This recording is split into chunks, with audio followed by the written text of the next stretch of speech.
네, 안녕하세요. 2시간 철학의 돌풀입니다. 아까 하던 거 이어서 계속 하도록 할게요. 네, 철학과 굴뚝청소부 같이 공부하고 있고요. 38쪽입니다.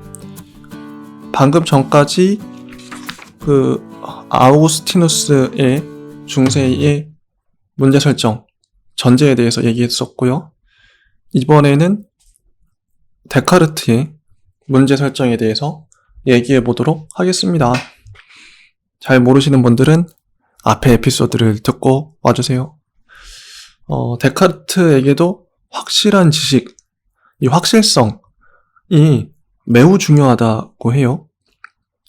철학은 불확실한 지식에 확실한 기초를 제공해 주어야 한다. 이게 제 말도 아니고 이진경 선생님 말도 아니고 데카르트가 그렇게 생각했다는 게 중요합니다. 데카르트에 따르면 철학은 불확실한 지식에 확실한 기초를 제공해 줄 수 있어야 된다는 거예요. 이 사람한테는 불확실한 건 나쁜 거야. 가치 판단이 들어가죠. 확실한 건, 명확한 건, 분명한 건 좋은 거야. 근데 꼭 그렇지만도 않잖아요. 오히려 세상을 살면서 불확실한 게, 근데 불확실하다고 나쁘다는 게 연결된다는 게 웃기죠. 확실한 게 좋은 건가? 무조건? 요즘에 현대로 와서 생각이 바뀐 거예요, 우리가. 그런데 근대만 하더라도 확실한 것만 좋은 거야. 이런 고정관념이 있었다는 거죠. 어쨌든 데카르트의 생각은 이랬다는 거예요. 철학은 불확실한 지식들에 확실한 기초를 제공해 줘야 돼. 과학적 지식이 확실한 기초에 서도록 도와줘야 해. 그래서 철학의 출발점은 더없이 자명하고 확실한 것이어야만 해. 이게 데카르트의 생각, 중세가 아니라 근대인들의 사고관, 세계관이었다는 거예요. 저희 철학 공부가 도움이 되는 이유가 뭐냐면, 다양한 부류의 사람들의 인식의 밑바닥, 전제라고 하죠. 대전제를 알 수가 있어요. 아, 데카르트는 이런 생각을 했구나. 근데 이게 데카르트 혼자만 생각한 게 아니라, 그때 당시의 지식인들, 그때 당시의 모든 사람들이 이게 설득력이 있었다는 거고, 이 철학이. 그래서 이 사유가 퍼져나가서 많은 이들이 이걸 받아들였다는 거죠. 자기의 가치관으로. 은연중에, 무의식 중에. 데카르트의 사고를 지금도 하고 있잖아요. 많은 사람들이. 그래서 중요한 거죠. 데카르트를 왜 공부하냐? 외우려고 공부하는 게 아니라 그 사람의 사고관을 우리가 받아들인 지점이 있다는 거예요. 데카르트 뿐입니까? 플라톤이 언제적 사람인데 아직도 살아있죠. 그렇게 생각하는 사람이 있죠. 이데아 이런 것들. 그렇기 때문에 공부가 필요하죠. 그걸 넘어서기 위해서, 잘못됐다고 말할 수 있기 위해서. 그래서 이 자명한 기초는 어떤 의심과 질문에도 견뎌낼 수 있어야겠죠. 데카르트는 스스로 회의론자가 됩니다. 이 모든 것들이 불확실한 세계에서 명확한 거 하나를 붙잡기 위해서. 어쨌든 철학은 그래야 되니까, 확실해야 되니까. 확실한 것에 이르기 위해 의심과 회의라는 방법을 사용해요. 이거를 방법적 회의라고 부릅니다. 데카르트는 모든 것을 의심합니다. 데카르트 역시 아우구스티누스와 마찬가지로 모든 것을 다 의심해도 의심하는 내가 없다면 의심한다는 자체가 불가능하다는 생각에 도달해요. 따라서 나는 생각한다, 고로 존재한다는 명제를 말합니다. 이게 재밌죠? 아우구스티누스도 똑같은 말을 했어요. 근데 데카르트도 똑같은 말을 하네? 똑같은 명제를. 아우구스티누스의 목적은 회의론자를 반박하는 거였죠. 회의론자에게 맞서서 진리를 자기가 명확하게 세워야 하나님을 예수를 증거할 수 있으니까. 그런데 데카르트는 상황이 달라요. 스스로 회의론자가 됐던 거죠. 출발하는 전제가 달라요. 아우구스티누스는 신에 대한 인식을 목표로 믿음을 공고히 하고자 했고, 데카르트는 코기토를 통해서, 코기토는 나는 생각한다, 고로나는 존재한다는 명제를 통해서 신이 아니라 확실한 지식에 이르고자 했던 거죠. 어거스틴은 확실히 그냥 신자요, 신자. 신학자, 종교인이었고, 데카르트는 철학자였던 거죠. 신과 관련이 없는. 아우구스티누스에게서는 이 확실한 출발점을 그리스도 혹은 신이 제공해 주었다는 사실이 가장 중요합니다. 아까 나는 생각한다, 고로나는 존재한다. 이거를 그리스도가, 하나님이 나에게 심어줬다, 제공했다. 그 명제 자체를 알 수 있는 건 신이 줬기 때문에.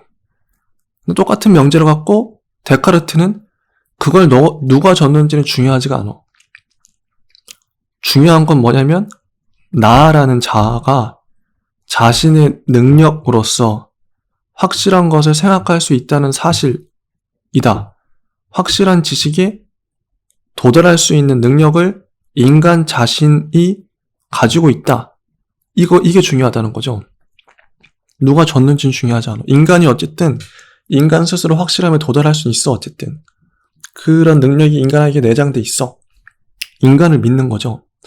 데카르트는 인간 중심적이고 아우구스티누스는 신 중심적이라고 정리할 수 있겠네요. 그래서 내 안에 있는 이 확실한 지식에 이르는 능력을 데카르트는 타고난 관념, 본유관념이라고 합니다. 데카르트에게 중요한 것은 이 본유관념이 어디에서 연유하는가가 아니라 아우구스티누스에게는 어디에서 연유하는가가 중요했죠. 그게 신이었죠.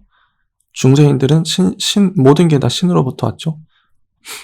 그런데 어디서 연유하는가가 아니라 그것이 인간의 이성 안에 내장되어 있다. 이게 중요하다. 확실성은 누가 보증해주냐? 이성의 능력. 이 보장해준다. 이성은 자연을 비추어주는 빛이다. 그래서 아우구스티누스에게는 신의 존재를 입증해주는 확실한 출발점으로 그 명제가 인식됐다면 데카르트에게 나라는 존재의 연원이 바로 내가 생각한다는 사실임을 확인해줬던 거죠. 그래서 인간은 나 혼자만의 힘으로 확실한 지식에 이를 수 있게 된 거예요. 데카르트에 와서. 엄청난 변화죠. 예전에는 중세만 하더라도 인간은 인간의 힘으로 설 수가 없었어요. 신이 무조건 있어야 돼. 신이 도와줘야 돼. 그래서 아우구스티누스에게 신학의 기초를 제공해줬다면 그 명제가 데카르트에게 과학의 기초를 마련해주는 명제였던 겁니다. 이처럼 상반되는 역할이 할 수밖에 없는 게 똑같은 명제를 갖고 어떤 맥락 속에서 어떤 문제 설정 속에서 이걸 질문을 하느냐. 그래서 중요한 것은 데카르트에게 중요한 것, 근대에서 중요한 건 의심할 수 없는 확실한 주체, 즉 나라는 것이 신이 없어도 스스로 사고할 수 있다는 거. 나라는 주체는 신이 없어도 내장되어 있는 본유 관념 때문에 확실하게 사고할 수 있다. 확실한 판단을 할 수 있다. 그래서 신으로부터 독립된 주체다. 이 신으로부터의 독립 때문에 데카르트의 사고는 중세에서 벗어나는 사고가 됩니다. 주체라는 범주는 근대 철학에서 가장 중심적이며 근본적인 범주예요. 주체는 나예요, 나. 아까 말했던. 나 없는 근대 철학은 생각할 수 없습니다. 여러분도 마찬가지죠? 세상의 중심이 나잖아요? 중세만 하더라도 세상의 중심은 하나님이었어요. 그리스도였고, 신이었죠, 말씀. 근데 근대가 열리면서 세상의 중심은 내가 됐어요. 내가 중요하고, 내가 우월하고, 내가 슬프고, 내가 기쁘고, 내가 행복해야 돼. 나죠, 나. 그런 의미에서 아직도 근대인 거예요. 여러분은 나의 자리에 뭐 신을 넣으실 수 있습니까? 그리스도? 열렬한 신자라면 그럴 수 있을 것 같긴 한데 대부분의 사람들이 나의 중심은 나죠. 주체 없는 근대 철학은 생각할 수 없습니다. 신으로부터 독립하기 위해서는 독립적으로 사고할 수 있는 주체가 필요했던 것이고 이 주체는 어떠한 이론적 명제도 이것에 근거해야만 가능하게 되는 출발점이며 그러한 명제를 구성하는 조직자가 되는 것입니다. 주체는 확실한 지식에 이르기 위한 출발점을 뜻합니다.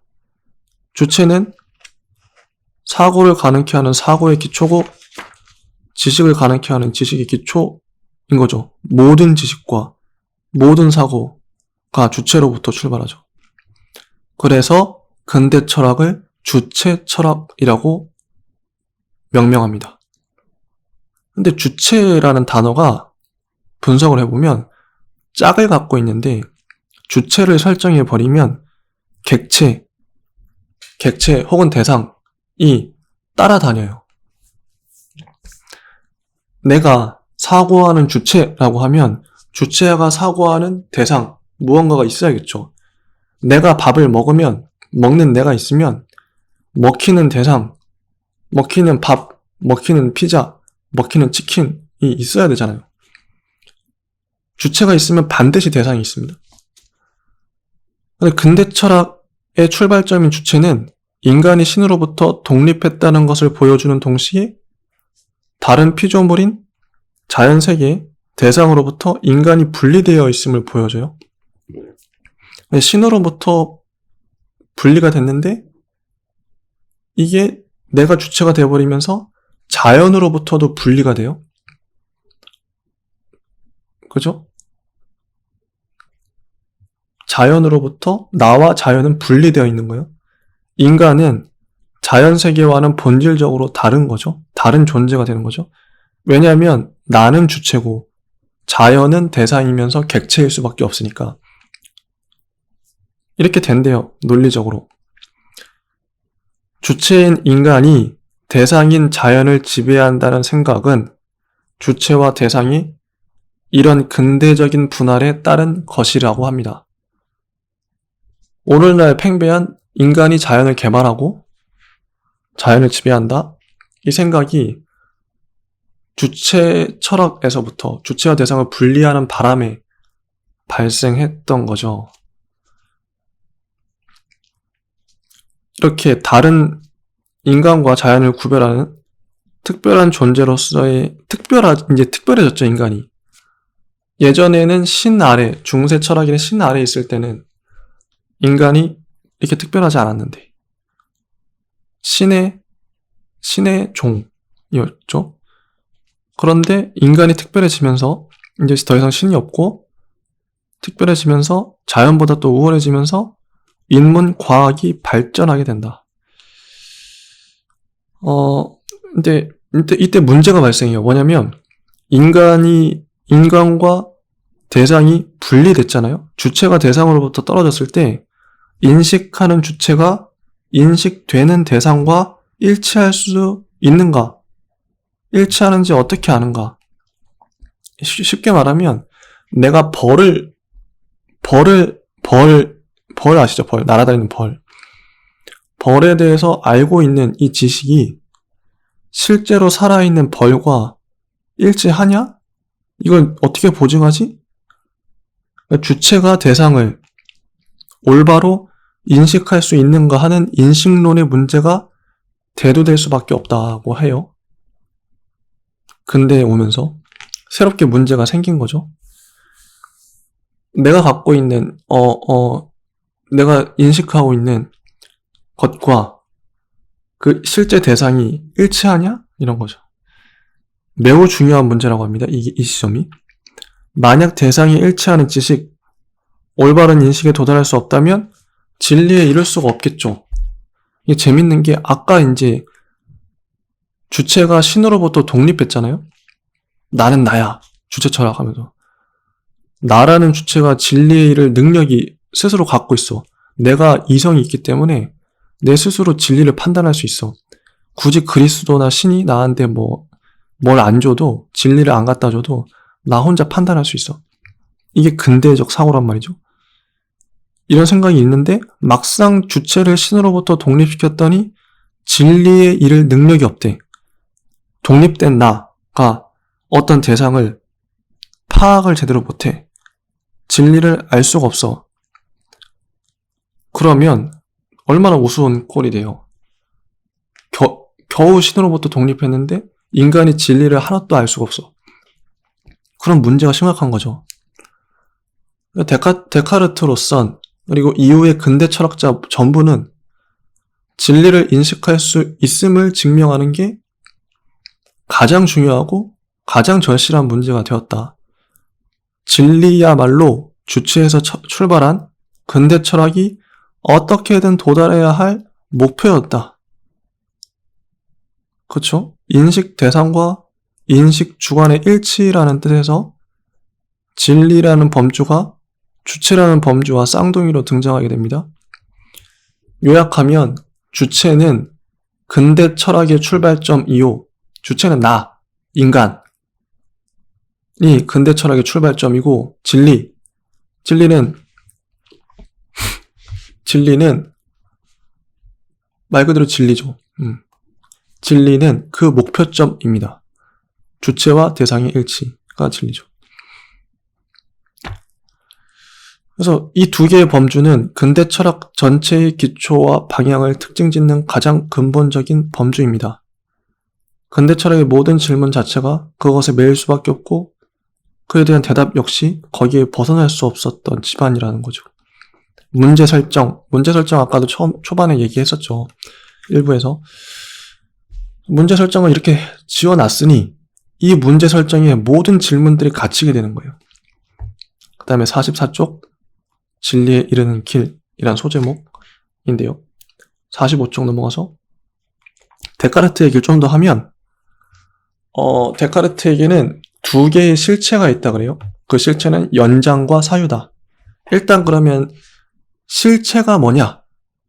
실체란 변함없는 불변적인 본질이라고 해요.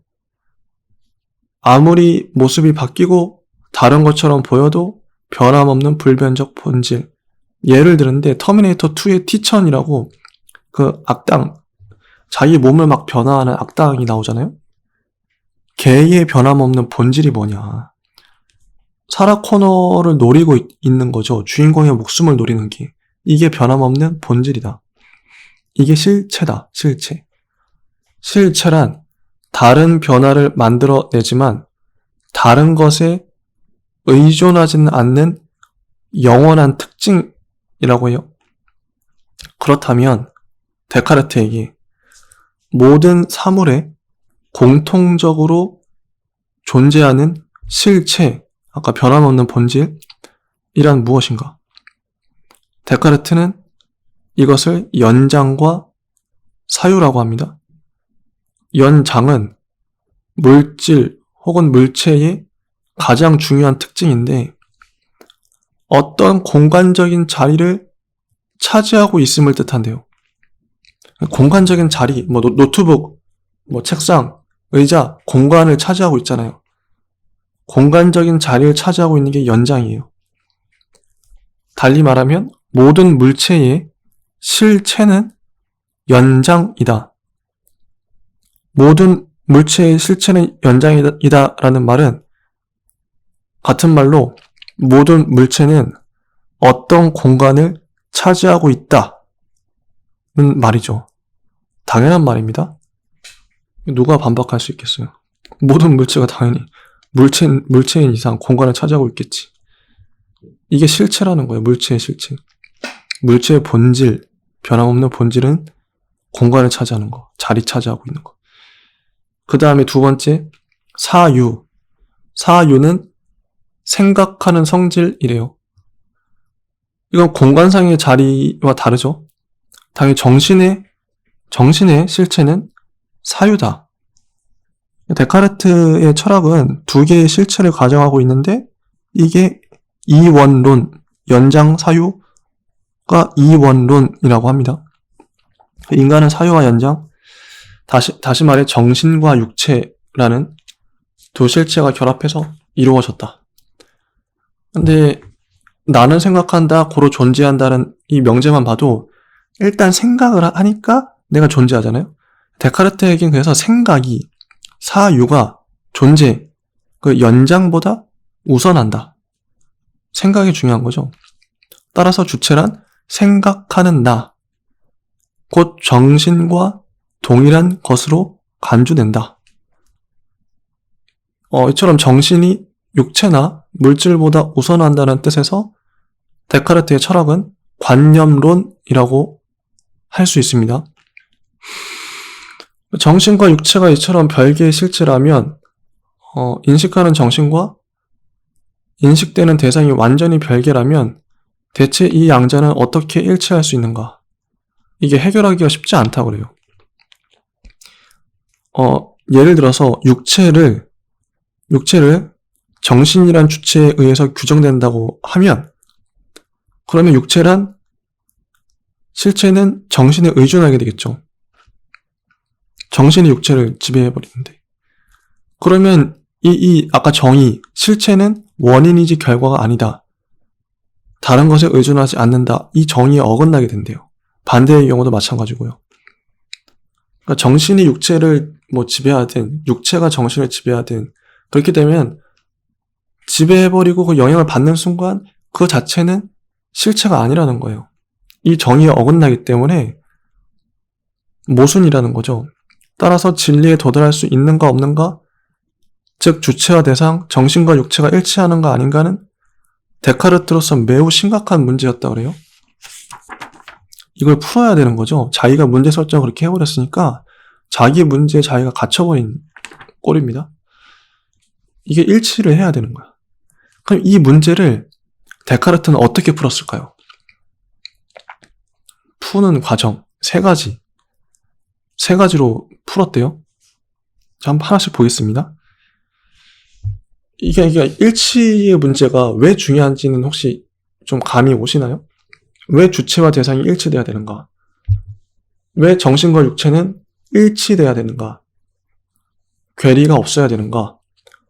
진리 때문에 그렇죠? 진리 때문에도 그렇고, 아까 이제 비유를 들면 벌. 내가 벌에 대해 갖고 있는 개념, 관념이 실제 벌하고도 일치해야 돼요. 근데 내가 갖고 있는 벌과 머릿속의 벌과 실제 벌이 일치하지 않으면 문제가 발생하죠. 모든 판단과 모든 사고, 이성이 문제가 생겨버리잖아요. 일단 가볼게요. 이걸 어떻게 해결하려고 했을까? 첫째, 데카르트의 해결법입니다. 이성의 타고난 완전성이란 태제라고 해요. 이성은 타고난 능력, 즉 본유관념이 있어서 완전한 것을 인식할 수가 있다. 때문에 당연히 진리에 도달할 수 있다. 원 비유를 듭니다.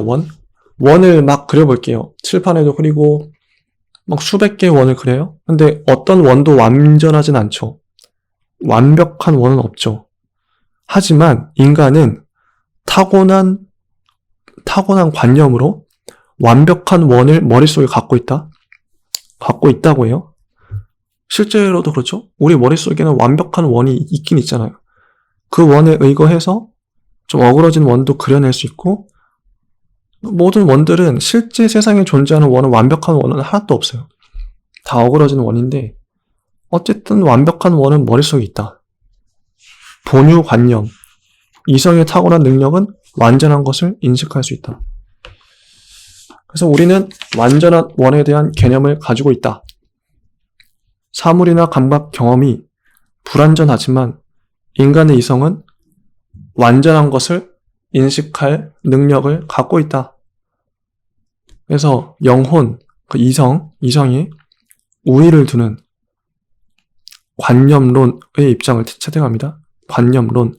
아까도 그 생각이 존재보다 우선한다. 주체란 생각하는 나다. 그래서 관념론이라고 했죠. 생각이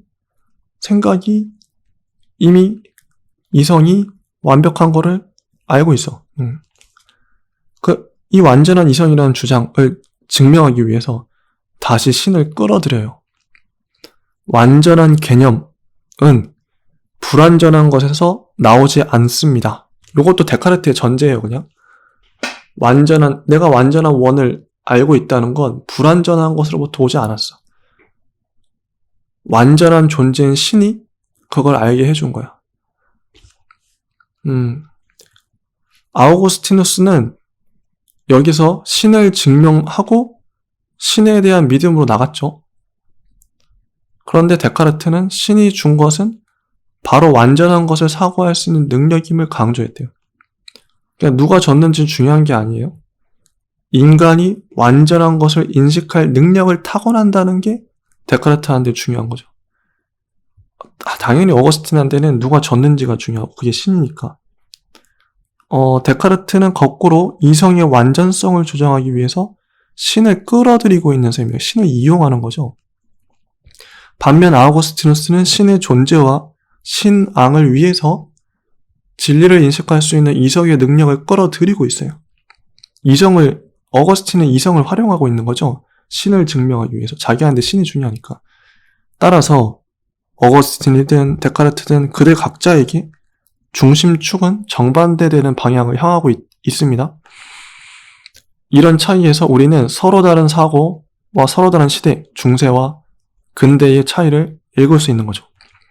데카르트의 철학의 중세적인 세계관과 근대적인 세계관이 공존한다는 점은 부인할 수 없습니다. 하긴 생각해보면 이 당시 신학적 사고에서 완전히 벗어난다는 게 얼마나 어렵고 위험한 것이겠습니까? 근데 헤겔 역시 신학적 사고에서 자신의 철학을 세웠고 종교 비판을 감행했던 포이어 바흐는 대학에서 쫓겨나 시골에서 은거해야 했대요. 데카르트가 갖고 있는 신학적 요소, 아까 완전한 신으로부터 완전한 개념이 나온다?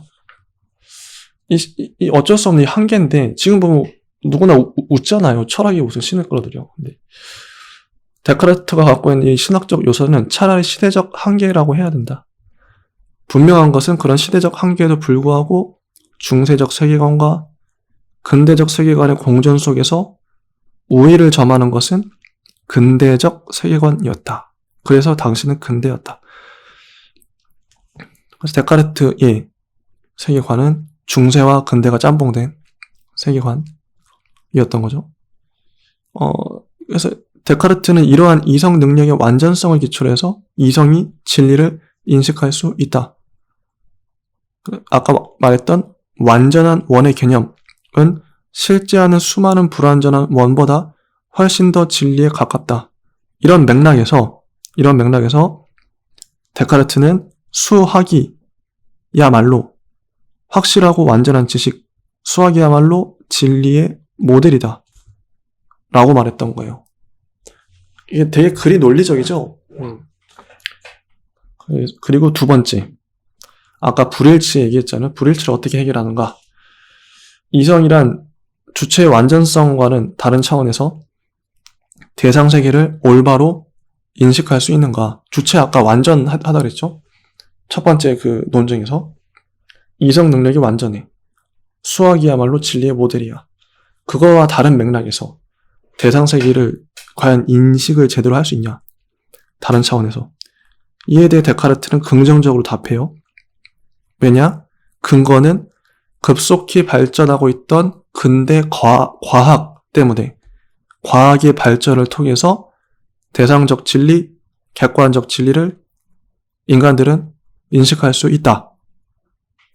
이게 놀라운 게 지금 딱 누구나 이런 생각을 하잖아요. 과학을 누가 부정합니까? 과학으로 인해서 객관적인 진리를 인식할 수 있다. 이게 근대적 사고라는 거죠. 갈릴레이에게 중요했던 건 실험보다는 자연과학을 수학화하는 것이었대요. 수학화. 왜냐하면 경험적인 사실은 그 자체만으로는 극히 불확실한 것이어서 그대로 두면 진리가 될 수 없기 때문에 반복해서 확인할 수 있는 법칙으로 정식화해야 했고, 따라서 수학적인 형태로 요약될 수 있어야 비로소 참된 지식이라고 말할 수 있다. 어떻게까지 말했냐면 자연이란 수학적, 기하학적 기호들로 가득 찬 책이다 라고 말했죠. 뉴턴도 뭐 만류 인력의 법칙, 이게 보편 중력의 법칙이래요. 이런 걸로 세웠잖아요. 마찬가지로 데카르트 역시 경험적 지식의 불명료함을 싣고 분명하고 뚜렷한 판단, 흔히 명석판명한 판단이라고 그러는데, 이 판단을 위해서 수학적 작업에 무척 많은 시간을 쏟았다고 합니다. 그죠? 이건 뭐 지금도 마찬가지죠. 과학자들이나 철학자들이나. 그래서 데카르트는 기하학조차 좀 더 분명하고 뚜렷한 것으로 바꾸려 했습니다. 데카르트 평면이란 것도 있죠. 데카르트의 수학적인 면에서의 작업, 철학적인 면에서 데카르트는 자연과학을 수학화하는 것이 진리에 도달하는 길임을 보여주려고 했다. 그렇죠. 이런 노력들. 데카르트는 갈릴레이의 주장이, 갈릴레이는 과학자예요. 과학자의 주장이 어째서 옳은 것인지를 증명하는 게 철학이 해야 할 일이라고 생각했습니다. 지금도 마찬가지죠. 이런 상황은. 철학자들은 과학자들이 밝혀낸 것을 왜 옳은 것인지 증명하는 걸 철학자들의 일이라고 생각하고 있죠. 정확하죠. 그죠? 과학이 앞서가고 있고, 그걸 철학자들이 이제 좀 이론을 왜 그런지 좀 언어적으로 풀어가고 있죠. 지금도 그래요. 데카르트에게 확실하고 완전한 개념의 모델은 수학이었습니다. 어떤 지식을 수학적인 형태로 환원할 수 있다면 그것은 본유관념과 일치하는 지식, 진리라고 할 수 있습니다. 수학적인 형태로 환원할 수만 있다면. 철학이 과학의 근거를 확실하게 마련할 수 있다. 과학을 통해 진리에 이를 수 있다. 이런 믿음은 데카르트 이래로 근대 철학 전반을 사로잡았던 믿음이었어요. 지금도 그렇죠, 뭐. 오직 참된 지식만이 정당화될 수 있으며, 오직 과학적 지식만이 참된 지식의 자리를 차지할 수 있다. 따라서 근대에는 어떤 지식도 자신이 과학적임을 입증할 수 있을 때에야 비로소 존재할 권리를 얻게 된다. 이러한 사고방식을 한마디로 과학주의라고 말할 수 있다고 합니다. 지금도 이 근대적인 건 남아있죠. 어떤 지식도 자신이 과학적임을 입증해야 존재할 권리를 얻죠. 그 근거가 뭐냐? 그 과학적으로 설명해봐라. 이건 정확하게 지금도 그렇죠. 과학주의가 있죠. 그 다음에 세 번째 넘어갈게요. 정신과 육체의 일치 문제, 통일 문제. 이거는 윤리학의 문제라고 해요. 인간의 육체, 감정, 정념 이러한 것들은 이성과 달리 절제할 줄도 자제할 줄도 모르고 굉장히 불안합니다. 감정이 불끈불끈 솟아나잖아요. 사람들의 삶과 직결된 이런 문제가 정신과 육체의 일치, 이성과 감정의 일치라는 문제로 제기되는 거죠. 이런 걸 흔히 가치론, 윤리학, 도덕론 등의 이름으로 부른대요. 데카르트가 최고의 학문으로 도덕학을 제기하는 맥락도 이와 같다고 합니다. 데카르트는 학문을 커다란 나무에 비교한대요. 그 나무의 뿌리는 형이상학이에요. 형이상학은 세계는 이렇다고 밝혀주는 핵심적인 원리입니다. 이 형이상학은 나는 생각한다, 고로 나는 존재한다로부터 나오는 철학적 원리들이래요. 그리고 형이상하게 뿌리 위에 줄기가 나오는데 그 줄기는 물리학, 아까 말했던 과학인 거죠. 물리학이고 그 줄기에서 뻗어나오는 가지들은 의학, 역학, 도덕학 이런 열매가 맺힌다고 합니다. 도덕학이 이러한 열매 중 최고다. 그만큼 도덕학이 중요한 거죠. 데카르트에게. 데카르트에 의하면 자연을 지배하기 위해서는 자연을 알아야 하듯 우리가 우리 자신의 육체를 지배하고 통제하기 위해서는 우리 자신의 육체를 알아야 된다. 그리고 그 육체에 작용을 미치고 육체에서 파생하는 감정과 정념을 규제하고 그 힘을 조절하려고 하면 감정과 정념에 대해 알아야 한다. 그래서 데카르트는 정념론이라는 책을 썼습니다. 근데 여기서 문제가 발생해요.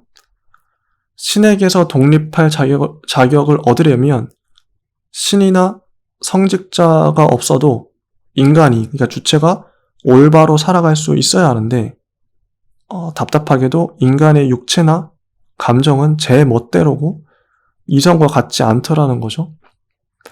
이성이 아무리 옳다고 하더라도 육체가 제 멋대로라면 인간이 신으로부터 독립하는 것은 정당화되기 어렵다는 문제가 당연히 제기됩니다.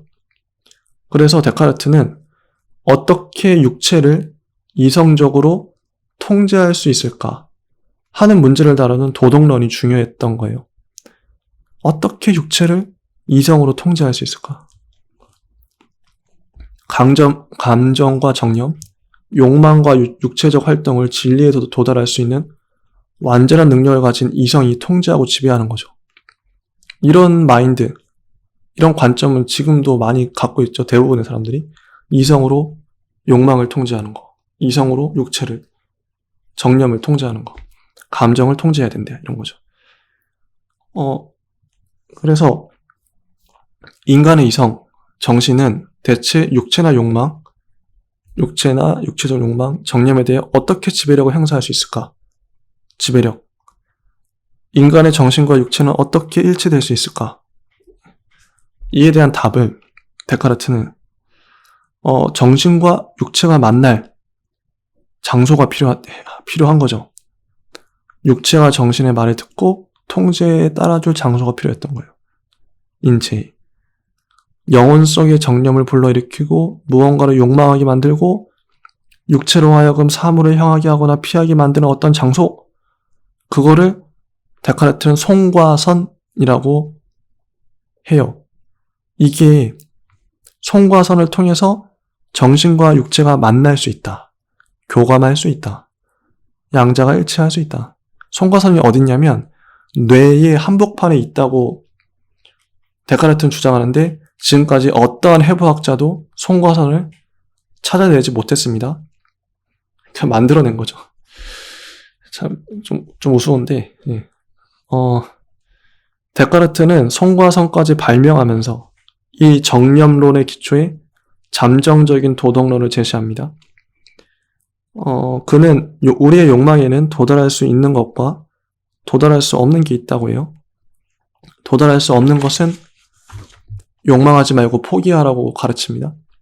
결국 가급적 이성에 의해 통제되는 상태를 위해서 제 멋대로인 육체를 통제하고 욕망을 억제하라는 것이 데카르트의 도덕론의 요체였던 거죠. 데카르트의 마인드는 그래서 대중의 무지를 일깨우고 이성에 따라 행동하도록 하라는 윤리학적 계몽주의의 선구자였던 셈이죠. 계몽주의입니다. 이 계몽주의자들. 가르치는 거죠, 뭐. 여기서 이제 나와요. 또 근대 철학의 딜레마. 지금까지 근대 철학은 주체라는 범주를 신으로부터 그리고 동시에 대상으로부터 분리시킴으로써 성립했음을 보았습니다. 그리고 그러한 분리와 동시에 발생하는 문제가 있었습니다. 인식 주체와 인식 대상의 일치 혹은 정신과 육체의 일치라는 문제가 그것이죠. 대상이 일치하는 인식을 진리라고 했으며 이 진리가 바로 근대 철학이 도달해야 할 목표였음을 또한 보았습니다. 이것이 근대 철학의 문제 설정이죠. 근데 독립하자마자 문제가 발생해요. 주체가 인식한 것이 대상과 일치하는지 아닌지, 다시 말해 진리인지 아닌지를 어떻게 보증하느냐 하는 문제가 발생합니다. 근데 이게 여기서 이제 예시를 하나 들어요. 여러분 혹시 여러분의 얼굴을 알고 계시나요? 자기가 어떻게 생겼는지. 물론 거울을 봐서 알 수 있겠죠. 근데 거울을 보기 전에 좀 논리적으로 생각해 볼게요. 거울에 비친 혹은 물에 비친 어딘가에 비친 내 모습이 나인지 알려면 내가 누구인지 미리 알고 있어야겠죠. 근데 여러분은 여러분 얼굴 직접 본 적이 한 번도 없죠. 직접 본 적이 한 번도 없죠. 거울이나 어떤 사물을 통해서 보긴 했어도 자기 얼굴을 자기가 직접 보지는 못하잖아요. 자기 눈이 자기 얼굴에 박혀 있는데 어떻게 직접 보겠어요. 남들은 내 얼굴을 직접 보지. 바로 눈앞에 보지. 그러니까 누구도 자기 얼굴을 몰라요. 근데 그걸 어떻게 나인지 아냐 이거죠. 거울에 비친 대상이. 거울만 가지고는 알 수 없다. 내가 나인 걸 알 수 없다. 그래서 인식하는 주체, 나와 인식되는 대상, 거울에 비친 내 모습, 이 두 개의 항만으로는 내가 인식하고 있는 게 이 대상과 일치하는지 아닌지, 진리인지 아닌지, 저게 내 모습인지 아닌지 절대 알 수 없다는 겁니다. 주체와 대상, 이 두 항만으로는 알 수 없다는 거예요. 진리는 주체가 확인하고 보증할 수 있는 것이 아니고, 그렇다고 대상이 확인하고 보증해 줄 수 있는 것도 더더욱 아니라는 말이죠. 그리고 또 한 가지 예를 더 드는데, 조세희의 소설 난장이가 쏘아올린 장흥공에 나오는 사례 우화라고 해요. 굴뚝청소부가 2명 있는데 굴뚝청소를 하고 내려왔어요. 한 명의 얼굴만 까맣고 한 명은 맑게요. 그러면 누가 얼굴을 씻을까요? 당연히 까만 얼굴을 본 맑은 얼굴의 사람이 얼굴을 씻는다는 거죠. 왜냐? 자기 얼굴을 자기가 못 보니까. 아까 이제 거울 얘기하고 똑같은 예시입니다. 내가 내 얼굴을 확인할 수 없다. 그래서 인식 주체와 인식 대상을 나누고 양자가 일치하는 게 진리라고 한다면 어떤 지식이나 인식이 진리인지 아닌지는 결코 확인할 수도 없고 보증할 수도 없다는 난점이 생겨요. 이게 진리인지 아닌지, 일치하는지 아닌지를 확인해주는 제3자. 예를 들어 신이 없다면 근대 철학으로선 이 딜레마를 벗어나는 게 불가능합니다. 주체가 신에게서 벗어남으로써 발생한 근대 철학의 원죄인 셈이죠. 근데 중세에서는 이게 문제가 되지 않는데요, 이런 자체가. 왜냐면 세계가 어떻게 존재하는가, 나라는 존재가 무엇인가, 이것은 창조론이 설명해줘요. 또 무엇이 진리인가, 어떤 게 진리인가, 이건 계시론이 말씀을 통해서 보증해주죠. 또한 어떻게 살아야 하는가, 이건 성서, 계시 진리를 따라 살아가면 돼요.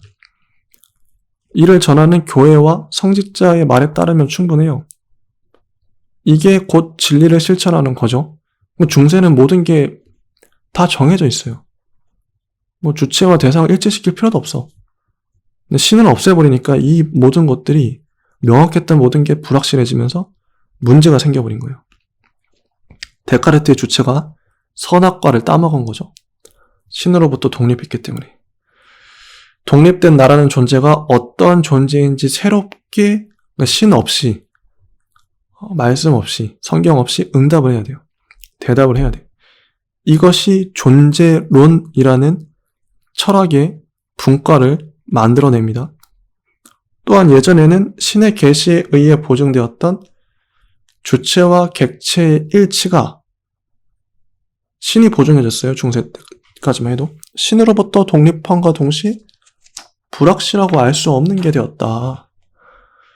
철학은 주체가 진리를 인식할 수 있는지, 인간의 인식 능력이 어디까지인지를 대답해야만 했다. 그래서 인식론이라는 분과가 성립하게 됩니다. 삶의 유일한 잣대였던 신의 계시 대신에 인간이 어떻게 살아야 하는 것인지를 재는 잣대가 필요하게 됐던 거죠. 이것이 가치론 혹은 윤리학, 도덕론입니다. 이리하여 데카르트 일의 존재론, 인식론, 가치론이라는 근대 철학의 세 가지 분과가 성립하게 됐습니다. 여기서 가장 핵심적인 문제는 인식론의 문제이고 진리의 문제였습니다. 왜냐하면 신으로부터 독립해도 좋은 것인지 그러한 능력이 인간에게 있는 것인지를 입증해야 했기 때문이죠. 인간이 그 주체가 신에게서 독립하려면 그럴 수 있는 최소한의 능력, 즉 진리를 인식할 수 있는 능력이 있어야 했기 때문입니다. 근대 철학에서 중심적인 문제는 대개 인식론적인 형태로 제기되며 인식론이 가장 발전하게 됐다고 해요. 신에게서 독립하려는 이 근대 철학자들에겐 등대불 같은 하나의 희망이 있었대요. 그게 뭐냐? 갈릴레이에 의해 본격적으로 급진전되고 있었던 과학혁명이었다. 과학자들의 얘기를 통해 세상은 이렇다는 성경의 말씀은 사실과 다르다는 게 드러났습니다. 오히려 신의 말씀이 아니라 실제의 세계를 과학적으로 연구하는 게 진리에 이르는 길이라고 생각을 하게 된 거죠. 신학 없는 철학, 신에게서 벗어나는 주체, 인간에게 가장 필요했던 것은 바로 이 과학이었죠. 이 때문에 근대 철학의 가장 뚜렷한 특징이 과학주의가 되었다는 것은 자연스럽다. 철학자들은 모두 스스로 과학자가 되려고 했으며 모든 지식은 과학이 되어야만 했습니다. 근대 철학은 과학이란 위성을 가지고 주체, 진리란 범주의 주위를 빙글빙글 돌고 있었던 거죠. 그렇지만 과학주의가 근대 철학의 딜레마를 해결해 주진 못해요. 과학이 도달해야 할 목표점이 진리라면 어떤 지식이 과학인지 아닌지는 과학 자신이 확인하고 보증할 수 없다고 그러네요. 다시 말해서 과학이란 지식 역시 주체 진리라는 범주가 야기한 근대 철학의 딜레마에 빠져들어가고 마는 거죠. 그래서 주체와 대상 사이의 진리를 판단해 줄 어떤 절대적 존재로서 제3자가 없다면 양자의 일치, 이게 진리인데 진리를 보증할 수 없다는 것입니다. 물론 이 제3자 역시 진리의 보증자가 되려면 진리를 인식할 수 있는 능력이 있는 절대적 재판관이 되어야겠죠. 이를 위해 데카르트는 결국 다시 신을 끌어들였던 거라고 해요. 나중에 보게 될 버클리, 헤겔도 다시 일종의 신을 끌어들입니다. 그런데 이것은 어떻게 보면 근대 철학이라고 하는 문제 설정, 즉 주체와 대상을 나누고 양자의 일치를 목표로 하는 철학에서는 해결할 수 없는, 해결해야 하지만 그 안에서는 결코 해결할 수 없는 문제였으며 이런 의미에서 근대 철학의 딜레마라고 이야기할 수 있겠네요. 그리고 근대 철학이 또 부딪힌 하나의 문제가 더 있다고 합니다. 뭐냐면 유아론의 딜레마라고 해요. 이게 뭐냐면 여기 한 100명 정도의 사람이 있는데 이 사람들이 모두 나는 생각한다, 고로나는 존재한다 라고 말할 수 있는 주체이겠죠? 그런데 만약에 이 다수의 주체들이 모여서 동일한 것에 대해서 다른 판단을 했을 때 과연 누구의 말이 맞는가? 나도 주체고 너도 주체야. 그러면 누구 말이 맞지? 누가 그러면 이걸 보증해주지? 이런 문제가 발생하는 거죠. 이러한 견해는 극단적으로는 유아론, 내가 알고 있는 것만이 진리고 진리는 주관적이다. 이게 유아론이래요. 라는 견해로 나가기도 하는데 이렇게 되면 데카르트가 주체를 신에게서 떼어냈을 때와의 생각과는 달라진다. 대상과 일치하는 진리를 하나로 확정하지 못한다는 딜레마에서 기인하는 것이다. 참 어렵죠. 이 근대 철학의 문제, 일치의 문제를 풀기 위한 다양한 방법들이 이제 앞으로 나옵니다. 근대 철학자들이 이걸 고민했던 거예요. 명확하죠. 이 딜레마는 성공 여부와는 무관하게 매우 다양한 인간의 사고 영역을 개척했다고 합니다. 재밌죠? 확실히 그 램프레이트의 서양 철학사를 공부할 때와는 또 달라요. 왜냐면 이진경 선생님은 맥락을 딱 잡고 문제 설정 딱 잡고 정확하게 설명해 주잖아요. 이런 분이 필요했어요. 근대 철학은 이런 거야. 한마디로 딱 정리해 주시고 이런 게 문제였어. 데카르트는 그래서 그렇게 했던 거지. 데카르트의 철학의 문제점은 이런 거였어. 근대의 한계는 이런 거였어. 2시간에 걸쳐서 이제 좀 얘기를 해봤는데 저도 이제 좀 정리가 되네요. 드디어 정리가 되네요. 아, 힘들었다. 하고 이제 하나 더 남았어요. 데카르트 끝났고 63쪽부터 스피노자 얘기가 남았는데 요거는 깔끔하게 3부에서 3부에서 이어가는 것으로 가도록 하겠습니다. 다음 시간에 뵙겠습니다. 감사합니다.